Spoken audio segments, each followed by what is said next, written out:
Now, the greatest radio shows of all time. Suspense. The Shadow Node. Washington calling David Harding, counter-spy. Classic radio theater. The Great Gildersleeve. Fibber McGee and Molly. Dragnet.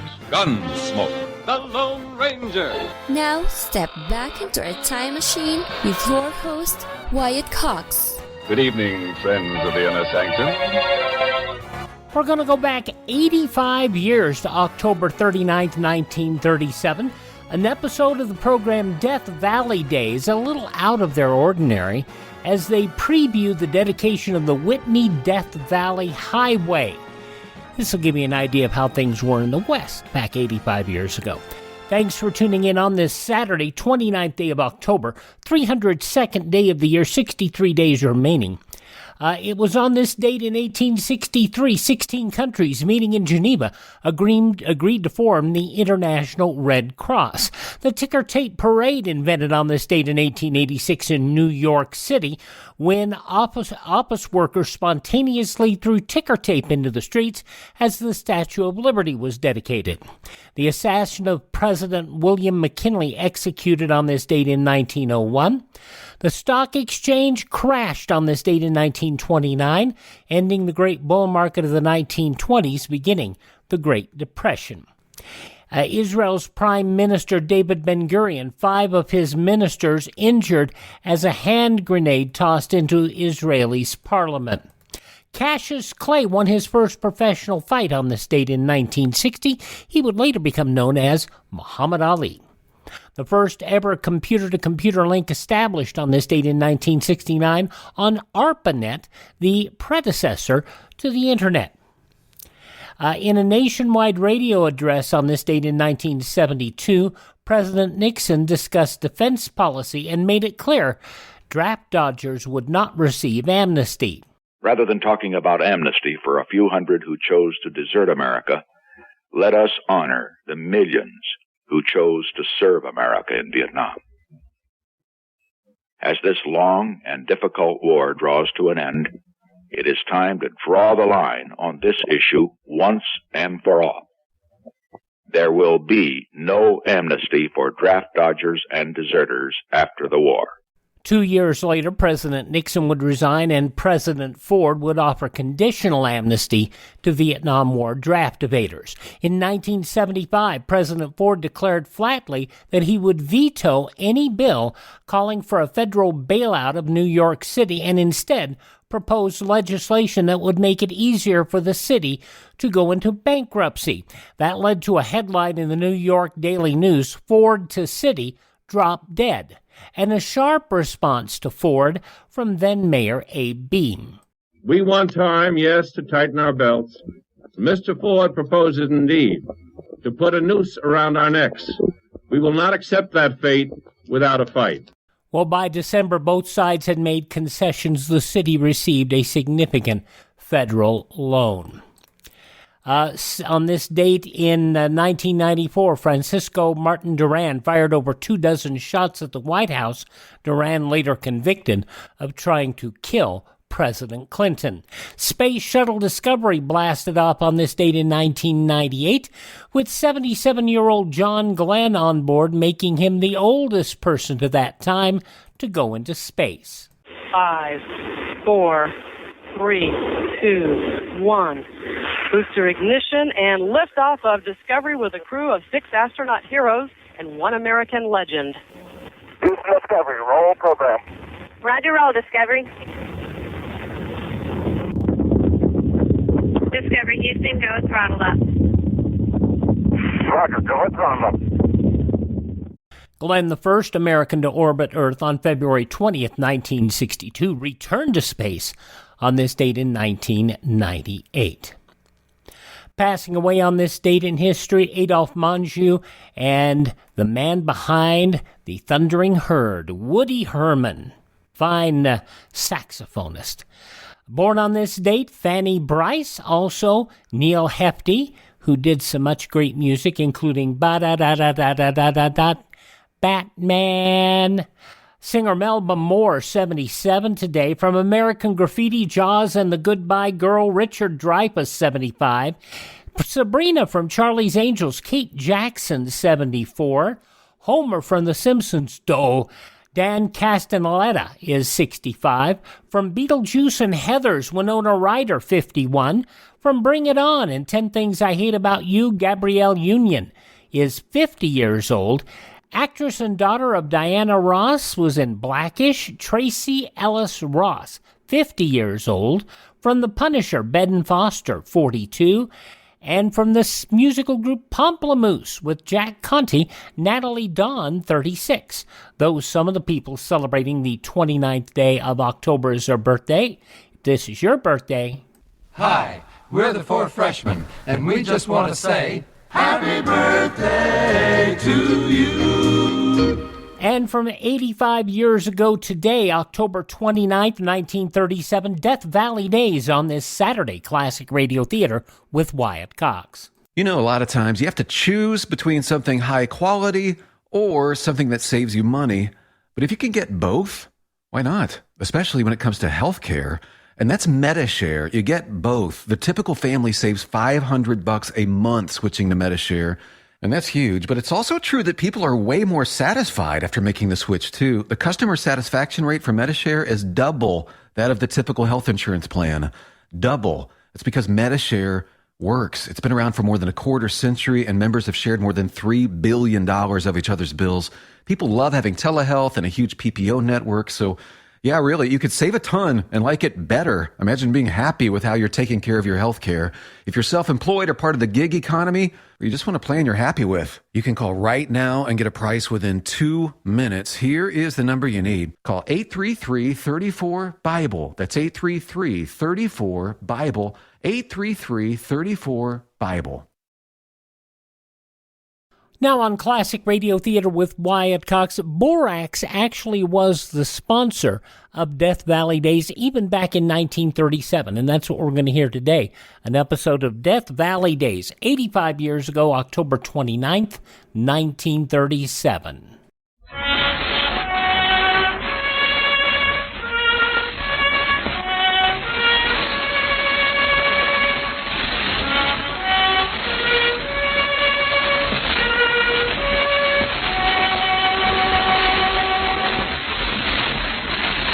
As the old morning bugle call of the covered wagon trains fades away among the echoes, another of the old ranger's true stories of Death Valley Days is brought to you by the Pacific Coast Borax Company, producers of that famous family of products, 20 Mule Team Borax, 20 Mule Team Borax Soap Chips, and Boraxo. Well, here it is, almost the end of October, and that means Halloween. And since Halloween is founded on ancient superstitions and beliefs, I'd like to say just a few words about soap beliefs. Beliefs which are fast becoming old-fashioned. You see, somewhere, somehow, the story got around that it was necessary to use special soaps for various types of washing. Special soaps for silk stockings and lingerie. Special soaps for dishes. Special soaps for the washing machine or tub. But fortunately for your budget, that story is only a myth, because 20 Mule Team Borax Soap Chips are one soap product for all washing needs. 20 Mule Team Borax Soap Chips are efficient enough for the heavy family wash in the pots and pans, yet gentle enough for fine woolens and babies' garments. 20 Mule Team Borax Soap Chips are more than just another soap. They're a special combination of fine white soap and pure borax. They bring you 2 brisk cleansers, more dirt-loosening action. And these flakes of sunshine also bring you rich, creamy, long-lasting suds. Fast-working suds that float away dirt and leave the clothes really clean, and fresh and sweet-smelling. Prove to yourself that special soaps are a thing of the past. Get a package of 20 Mule Team Borax Soap Chips and put them to every washing test.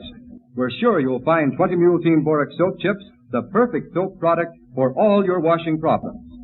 Your grocer has 20 Mule Team Borax Soap Chips in the big blue and yellow Sunshine box. Look for the famous 20 Mule Team trademark. And now, old Ranger, are you all set for tonight's program? Yes, sir. Everything is ready, so go right ahead with the introduction. Friends, our Death Valley Days program tonight is something entirely different. We're going to present a preview of the 3-day ceremonies which will take place this coming Friday, Saturday, and Sunday to celebrate the opening of the new Mount Whitney-Death Valley Highway, a highway that will link the highest and the lowest points of the United States. We hope that many people listening in tonight will be able to attend this unusual celebration. But since there are thousands of people who will not be able to be present, the Old Ranger has prepared this special program. All set, Old Ranger, the show is yours. Good evening, folks. Welcome to our radio preview of the Mount Whitney-Death Valley Highway Dedication program. The eyes of all California are turned toward this, its newest and most dramatic highway. The most unusual highway in all the world. Furnace Creek Inn is going to open several days ahead of time to accommodate the crowds of visitors who want to be present at the climax of the ceremonies in Death Valley. This new highway, as Dresser just told you, will connect the highest and the lowest points in the United States, Mount Whitney and Death Valley. Oddly enough, they're not so very far apart, less than 100 miles as the crow flies, and both in the same county, but separated by mountain ranges and a waste of desert. From a certain point in the Funeral Mountains, you can look up and look down and see them both. The snow-capped summit of Mount Whitney, 14,496 feet above the sea, and the floor of Death Valley, 279 feet below sea level. Daddy's View, they call it, a vision of heaven and hell. Now, with the completion of this new highway, the two will be brought together. Mountain and desert will be united. To symbolize this union, the waters of one will be carried to the waters of the other, and there mingled. It's the dramatic journey and wedding of the waters that we now present to you.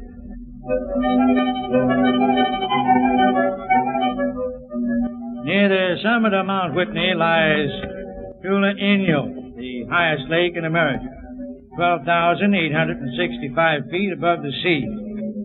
Up to 75 years ago, no white man had ever feasted his eyes upon its loveliness. But the red man knew it long before. It belonged to him, this lake in the clouds. And so it is fitting that an Indian should be chosen as the one to dip the water from Tula Inyo next Friday afternoon and start it on its journey to Death Valley. And it's fitting, too, that an Indian should describe this part of the ceremony to you. My friends, let me present Lone Bear.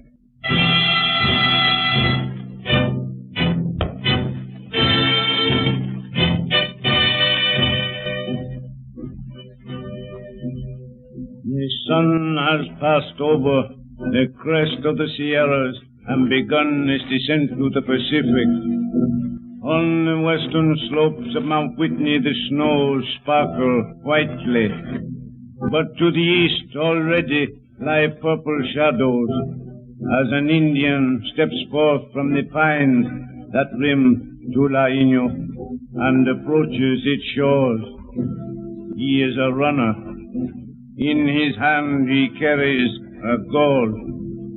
He stoops down, dips the gourd into the lake, and brings it up full of crystal cold water, the highest water in America. He straightens up again, stands for a moment, then turns and disappears down the trail through the pines. The waters of Mount Whitney have started on their journey to Death Valley.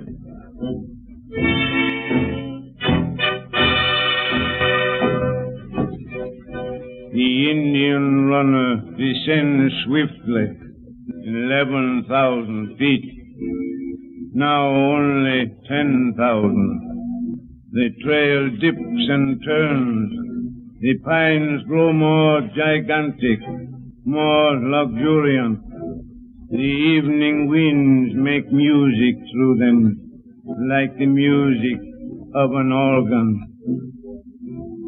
9,000 feet. The trail enters a gorge between towering granite cliffs. There is the sound of a rushing mountain stream. It grows louder. The falls are near. Whitney Falls. Below the falls a little lake. Beyond the lake a clearing, a campground. Whitney Portal. and the highway. Where the highway joins the trail, a white man waits to take the gourd from the hand of the runner, a Pony Express rider. Whoa, steady there. Be on our way in a minute, kid. Ah, here comes the engine running now. Welcome, friend. My brother. You bring the gourd? It is here. Good. The waters of Tula Inyo have traveled to the end of the Indian Trail. The red man's part is done. Let white man carry from here.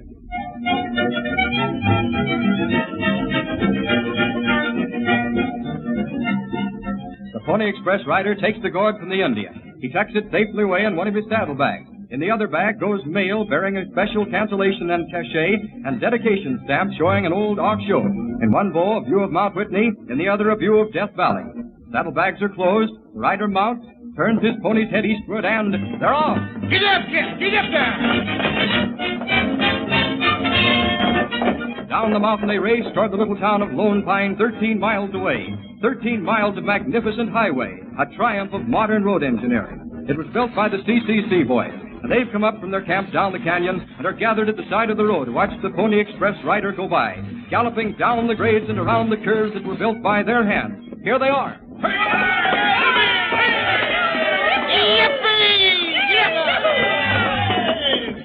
In the old Pony Express days, they had no highway to travel on, no roads to speak of. In many places, not even a trail to follow. Yet they never faltered, never failed. Day and night, winter and summer, through driving rains, under blistering suns, over rivers and mountains and desert sands they rode. A gallant band, the Pony Express. We salute them.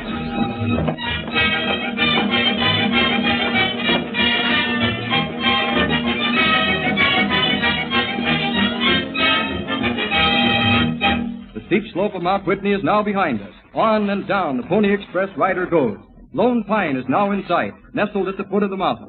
Ordinarily a quiet little village, but on next Friday it will be filled to overflowing. A brass band will be playing, and all eyes will be turned toward the west, where the new highway sweeps down from Mount Whitney. Listen, the pony! Here comes the pony! Strike up the band!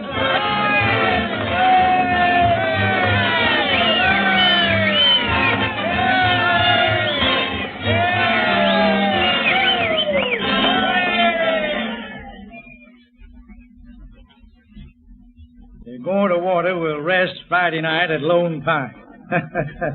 And about the only thing in the town that will rest, too. On Saturday, the gourd of water will continue on its way to Death Valley.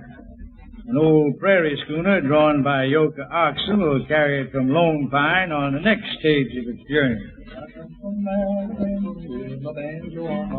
I'm going to ask Lois Austin to take up the description here.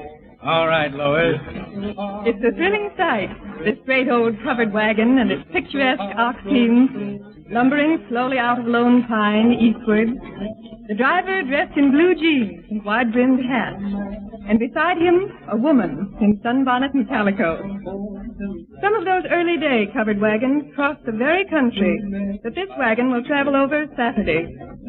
Then it was a trackless waste. Today, every mile of the way is safe and easy. All honor to the 49ers who blazed the trails of the West for others to follow. With my banjo on my knee. Oh, Susanna, oh, don't you cry for me. I come from Alabama with my banjo on my knee. Oh, Susanna, oh, don't you cry for me. I come from Alabama with my banjo on my knee. Once they reached California, the pioneers abandoned their covered wagons and turned to pack animals to take them on their search for gold through the motherlode country and the desert. And so the gourd of water, traveling from Mount Whitney to Death Valley, is handed from the covered wagon to a prospector.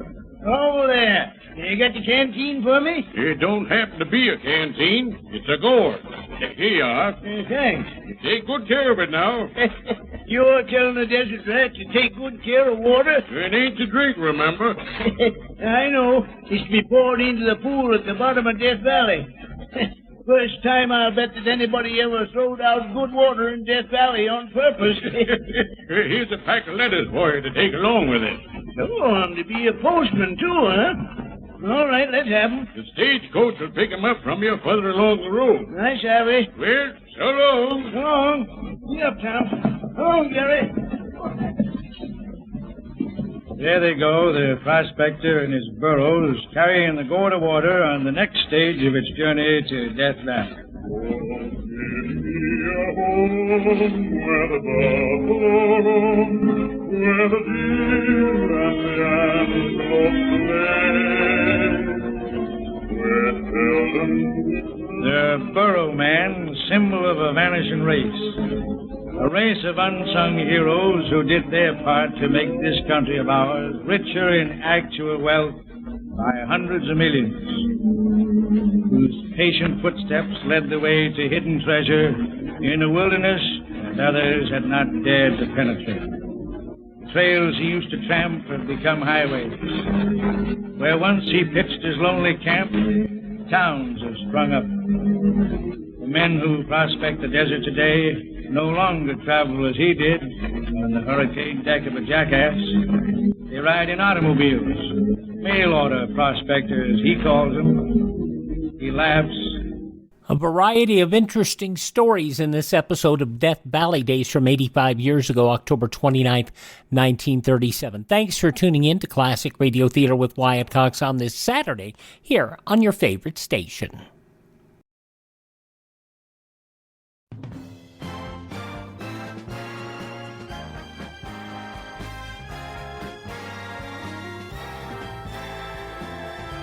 Thank you for tuning in to Classic Radio Theater with Wyatt Cox on your favorite station. We're listening to an episode of Death Valley Days, the Whitney-Death Valley Highway, as it was originally broadcast on Friday, October 29th, 1937. In the newspapers of that Friday, 85 years ago, these were some of the headlines. A high Japanese source disclosed to the Associated Press today what was said to be the minimum conditions on which Japan was willing to negotiate peace in China. This informant suggested that interested powers, particularly the United States, start conversations looking toward an armistice, which he indicated the Japanese would like before intense winter cold begins in certain sections of China. Japan, he said, was disposed to accept friendly conversations on peace in China and suggested the nine-power conference on the Chinese-Japanese War was called for in Brussels November 3rd. That might give interested nations a mandate to sound out the Japanese and Chinese governments on their minimum terms. Injury of Mademoiselle Chiang Kai-shek in an automobile accident while traveling between Nanking and Shanghai disclosed officially. Mademoiselle Chiang, Wellesley-educated wife of the head of the Chinese government and Army and Secretary General of the Chinese National Air Force, suffered a fractured rib and shock. The accident occurred last Saturday midway between Nanking and Shanghai when a rear tire of her automobile burst. She was catapulted 14 feet out of the car into a muddy pool where she lay unconscious. Premier Benito Mussolini today celebrated the 5th anniversary of fascism's rise to power in Italy with an open declaration for treaty revision that would give back Germany the African colony stripped from her at the end of the World War. Mussolini declaring peace was the watchword for the 16th year of fascist power, but he added, "For a durable and fruitful peace, it is necessary that Bolshevism be eliminated in Europe, starting with Spain. It is necessary that some clauses of the peace treaty be revisited." Rain failed to halt the preparations of the Duke and Duchess of Windsor for their 5-week tour across the United States to study American labor conditions. The Duke spent the morning at his correspondence in their apartment, while the Duchess shopped in a trim blue suit and hat. A rift in the clouds during the afternoon encouraged the Duke to try a game of golf. Two magistrates said today employees of the closed Appalachian Lumber Mill Company had sworn out warrants charging that Ralph Johns, mill assistant secretary, had given them bad checks for back wages. Magistrates Andrew Hedrick and H.A. Ridgway said some merchants and business establishments in the city also had preferred similar charges. Johns could not be located. Leopold Stokowski, screen and concert stage conductor, today denied as untrue in every way reports of a romance with film actress Greta Garbo. He told reporters in answer to stories from the West Coast, there's absolutely no question of marriage. All these stories are completely without foundation in every way. He said Miss Garbo had described their true status in an interview denying the romance. He commented, you see, she has a group of friends in Hollywood, and I am one of them. That's all. Scientists will look at the Dion quintuplets, now 3 years and 5 months old, study their physical and mental development, and chart a course for their future in a unique weekend meeting of 250 child specialists, psychologists, and students in Toronto. 50 Americans will be in Toronto for a gathering with Canadian specialists at which they will hear reports on the children's development and physical and mental development, discuss their future, and offer suggestions to Dr. Alan Roy Defoe, their medical guardian. A new oil for the jaws, which has no effect on conversational power, but prevents dislocations and the clicking of jaw bones that bothers millions, reported to the American College of Surgeons in Chicago. The clicking occurs at the joints of the jaws in front of the ears. Many children suffer from it. It's not uncommon for a child and sometimes an adult sleeping with mouth wide open to wake up and be unable to close it. In some cases, this looseness of the jaw leads to easy dislocations. Those some of the day's top news stories, as reported in the newspapers of Friday, October 29th, 1937, on your radio 75 years ago today, Death Valley Days. The conclusion next on this Saturday, Classic Radio Theater with Wyatt Cox. Want to apologize for a little bit of the noisiness. I'm sure you can understand with a program going back 85 years, it's not going to be pristine. It's a little noisier than I could adjust too much for, but I hope you enjoy the historical nature of this show. Tomorrow on Classic Radio Theater for our Sunday, 2 special programs. We will have in our first hour Casey Crime Photographer from 75 years ago, October 30th, 1947. Stotts Cotsworth, starring with Great-Grandfather's Rent Receipt, the story of Casey's great-grandfather Patrick back in the old country of 100 years ago, all told in flashback.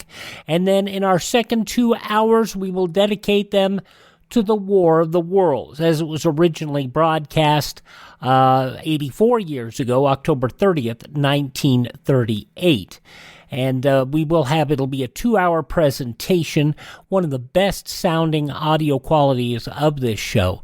So I hope you are able to be with us tomorrow. If not, you can find them on our podcast. And we will also have Orson Welles and H.G. Wells together in a conversation. It happened only once, and I think you'll enjoy it. That's tomorrow's Classic Radio Theater, but now the conclusion of Death Valley Days, the Whitney-Death Valley Highway, as it was originally broadcast 85 years ago today, October 29th, 1937. There's a tinge of sadness in his voice. He knows, Burro Man does, his day is over. His breed is dying out. The few that remain, and to the thousands that have passed on, our gratitude.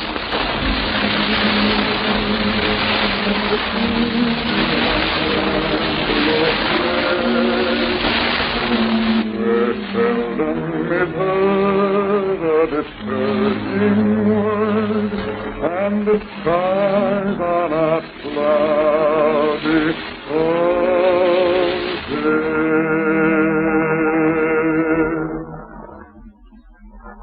The highway continues east. A few miles further on, a stagecoach waits, drawn up alongside the roadside. Professor, how about you taking over the next part of the story? All right, old ranger. It's a real old-fashioned stagecoach, folks. Yes, and I'll bet it's seen plenty of travel in its day. Been held up and tipped over and had runaways and all the other adventures that stagecoaches used to have. The driver looks as if he might be the real thing, too. There's even an old Wells Fargo Express box on top, iron-bound and padlocked, and the shotgun messenger riding alongside. He's not guarding bullion this trip, though, just the gourd of water from Mount Whitney and the sack of letters that have accumulated along the route. the stage draws up and transfers the gourd to a 20-mule team.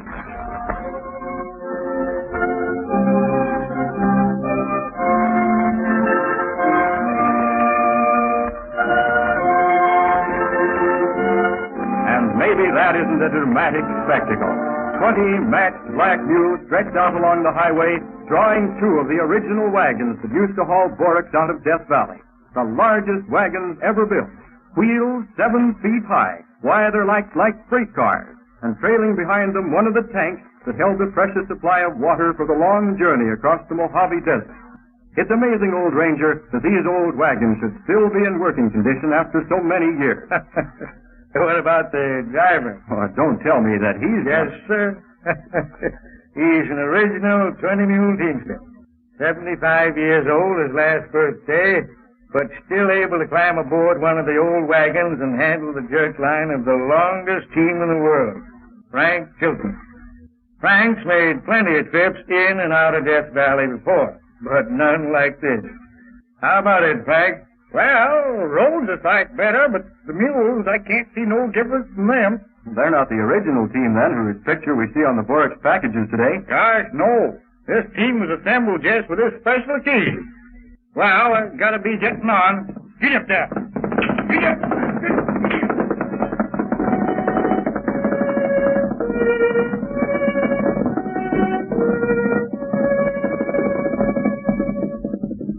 The mules settle forward into their collars. The long chain stretches taut. As the great wagons move slowly toward Death Valley, we salute them. The men who brought the world one of the greatest treasures of the desert with the 20-mule team. 8 miles from the town of Keeler, the highway intersects an old narrow-gauge branch of the Southern Pacific Railway. Here, a special train is waiting. It was when the railroad came to the desert that the 20-mule team retired. The iron horse took over his work. So it's particularly fitting that the engineer of this train today should take the gourd of water from the hand of the 20-mule teamster and carry it on the next stage of its journey to Death Valley.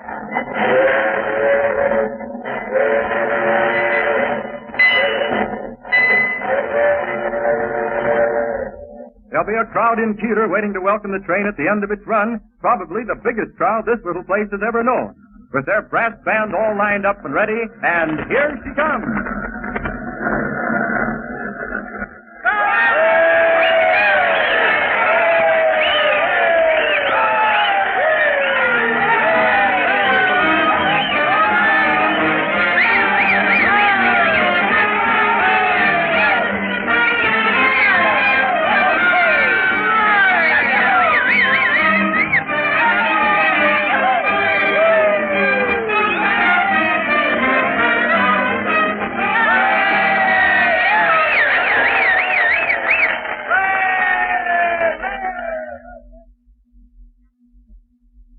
The gourd will remain at Keeler Saturday night while everybody in the town celebrates.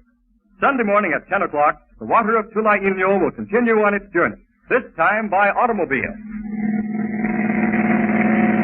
Swiftly it will be carried from Keeler southeast past Owens Lake through the old mining camp of Darwin and on to the point where the actual dedication of the new highway is to take place. A brief religious ceremony occurs first. I will lift up mine eyes unto the hills, whence cometh my help. My help cometh from the Lord, who made heaven and earth. He will not suffer thy foot to be moved.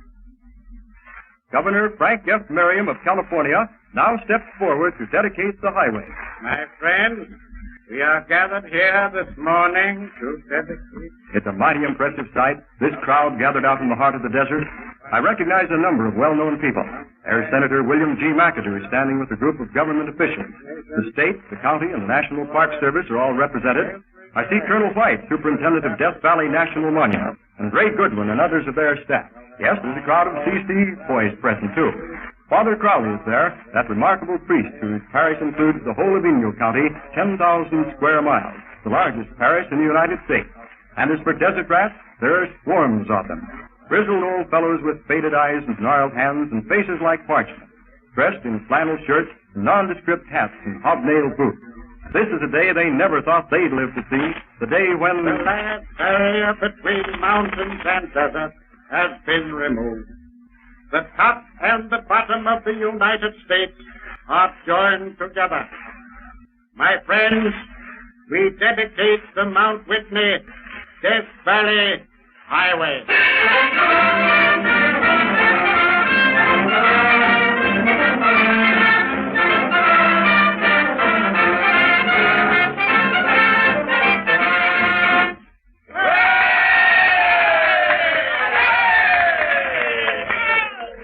Now the governor steps back. The whole crowd moves back a bit. The last barricade across the highway is broken, and the new highway is officially open. And I'm going to let Lois Austin describe this part of the ceremony for you. A young girl has stepped forward and is walking along the road toward the place where the barricade has just been broken. She is a descendant of some of California's earliest pioneers, the famous Donner Party. From the other direction, a young man has appeared. He's walking toward the girl. He, too, is a descendant of California pioneers. His grandfather was one of the famous Manly Party.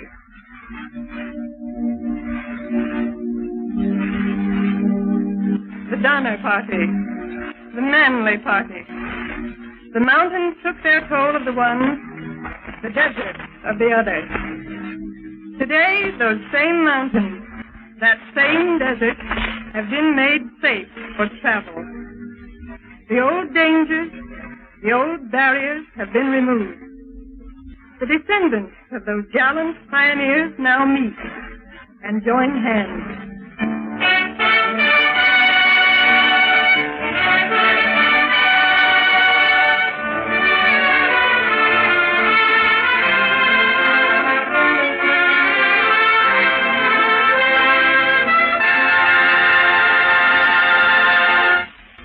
Now the cavalcade proceeds over the new highway eastward to Panamint Valley, the gourd of water in the automobile that leads the procession.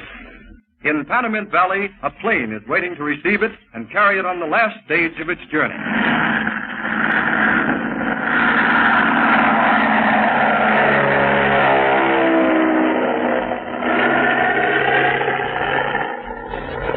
The automobile procession continues on the highway to Death Valley to witness the final ceremony at Badwater.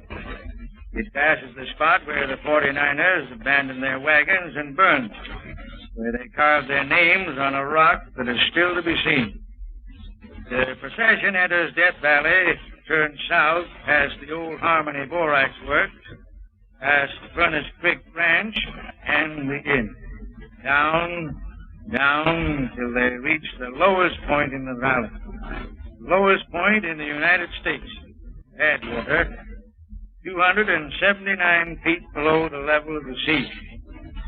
As they approach the spot, there's the hum of an airplane to the west. Over Telescope Peak in the Panamint appears the plane, bringing the water from Mount Whitney. It crosses the Panamint, the afternoon sun shining on its wings. It descends lower. It's heading for Badwater. It's almost there. In just another second, it will reach the spot. Now!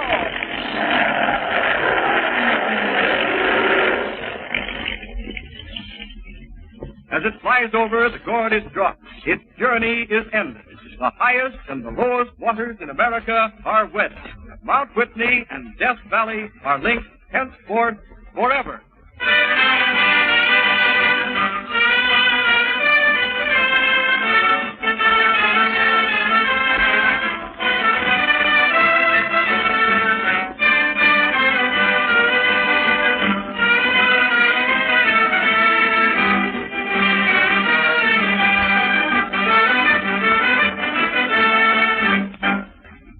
And so ends the radio preview of the Mount Whitney-Death Valley Highway Dedication, presented for your entertainment by the Pacific Coast Borax Company, producers of that famous family of products, 20 Mule Team Borax, 20 Mule Team Borax Soap Chips, and Borax Soap. If you're planning to see this new highway this weekend or later in the season, be sure to include a visit to Death Valley in your trip, for Death Valley is the ideal winter vacation land. Here the days are filled with warm sunshine, the nights cool and bracing, and what night! A sky full of silver stars, so large and bright that you can almost touch them. A giant desert moon that lights up the entire valley. At night or day, you can swim in the beautiful outdoor swimming pool at Furnace Creek Inn. You can play tennis on fast, roomy courts, or golf on the 9-hole course over 2,800 yards long. Imagine playing golf in a desert below sea level on all grass, greens, and fairways. You can visit the famous mining towns the old ranger has told you about, travel over the historic trails of the 49th, or see the many strange and picturesque spots that have made Death Valley one of Uncle Sam's most interesting national monuments. You will enjoy a winter vacation in Death Valley, and you'll especially enjoy your stay at Furnace Creek Inn, a beautiful hotel located in the heart of the valley. And in addition to Furnace Creek Inn, the Pacific Coast Forex Company also owns and operates the Amargosa Hotel at Death Valley Junction and Furnace Creek Camp at Furnace Creek Ranch. Complete information about Death Valley, including hotel rates, mileage charts, photographs, and a colorful map, is contained in an attractive folder that will be sent to you absolutely free. Just write to the Pacific Coast Forex Company, Wilmington, California, or this station. Remember, for your free Death Valley folder, write to the Pacific Coast Forex Company, Wilmington, California, or this station. And now about next Tuesday's story. The old ranger tells me it's going to be an exciting ghost story, full of chills and thrills. And in addition to the story, the old ranger is going to make an announcement of special interest to every woman, an announcement that you won't want to miss. So listen in next Tuesday evening at 9 o'clock.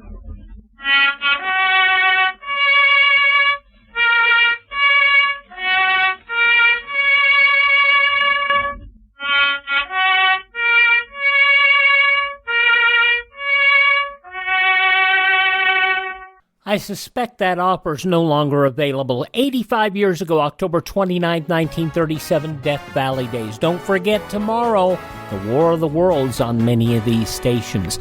And visit our webpage, classicradio.stream. Thanks for listening. Tell all your friends the great radio shows are right here at this spot on the dial. Classic Radio Theater with Wyatt Cox on your favorite station.